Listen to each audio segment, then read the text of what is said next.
Evan, I didn't hear the end of the story. Did you live? Thankfully, I did. Okay, well, all right, so I was concerned about that. All right,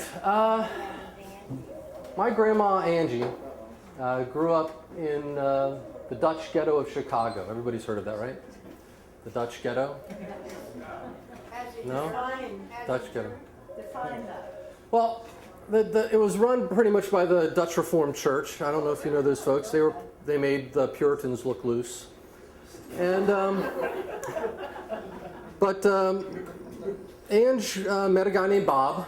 It was kind of your Romeo and Juliet story, but Bob was a Lutheran and she was a Dutch Reformed Christian, so a little bit different. But she met him when she was 18. They decided they were going to get married, but the Dutch Reformed folks wouldn't marry her, so they were going to hit the Lutheran church in Chicago, and Bob was there one Saturday morning, but Angie was only 18, and she wasn't ready quite to make that kind of promise, and so she and her maid of honor, cousin June, hopped in the Model A Ford and drove west, leaving Bob at the altar.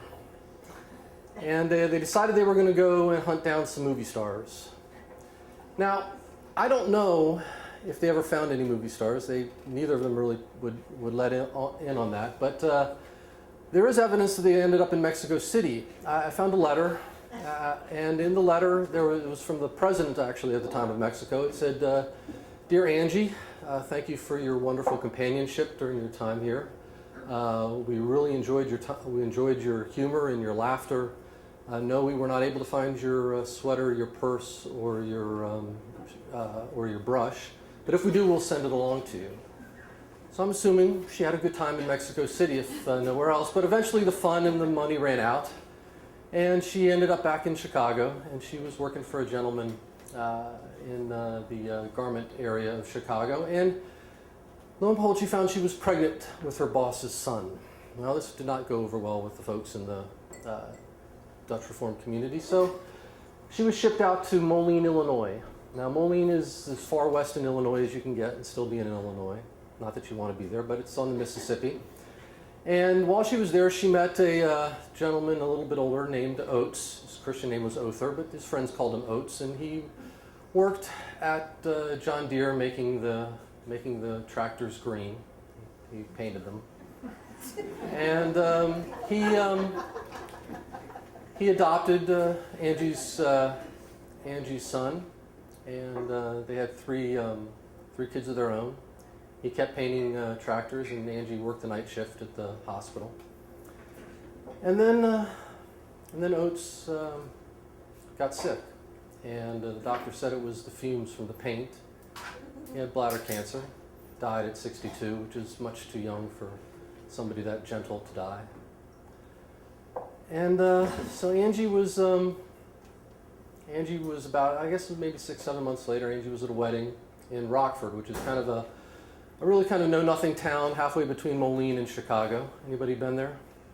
My parents honeymooned there, so that was, yeah.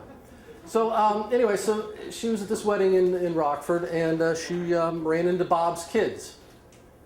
Now, Bob had obviously gotten married, and Angie was famous in the family because Angie was the one who had left him at the altar so he could actually go off and marry their mother, which they were happy about because they were then alive. You can see how that relative thing works there. And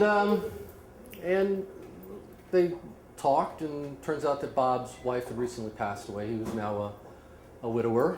And so something very interesting happened. It started with a card, and then with some letters, and then a phone call. And they developed a little bit of a habit. Every morning Bob would call her, wake her up, see how she was doing. Every night before she went to bed, Angie would call Bob, see how he was doing, see how his day went. He lived in Chicago and she lived in Moline, and they decided they didn't want to meet. They wanted to remember each other the way they were when they were 18.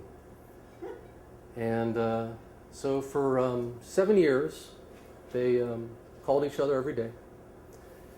And they wrote letters. Sometimes for stretches they wrote every day. And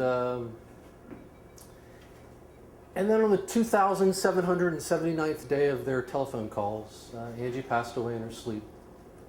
And Bob called that morning and no one answered. They called that night and no one answered because nobody knew about their relationship. Angie's kids didn't know. Bob's kids didn't know. And he called again the next day. Nobody answered, and finally he gave up. And I don't think he knew what to do. Who to call? How do you bring this up after that much time? And so after the funeral, my dad was in her house and going through her things. And he found all these letters. And he called my mom and said, "You need to," this was before cell phones, and she showed up at the house and they started reading the letters. They spent most of the day reading the letters back and forth. 7 years of letters. And they referenced phone calls and they got through them all. It was getting close to evening, and so my dad looked around in her bills and found the phone number, obviously. Found a telephone bill and found the number that was called almost every day. And so he called, dialed up Bob, and sorry, I have Parkinson's. You'll have to deal with me on this for a second. So he calls Bob, and Bob picks up the phone, and my dad says, "Bob? Yeah. This is Mark Suwyn. I'm Angie's son-in-law." "Oh. Well, Angie passed away." "Huh. Okay. Thanks." My dad said, "No, thank you." And Bob said, "Okay then." And neither man knew what to do, so they hung up the phone.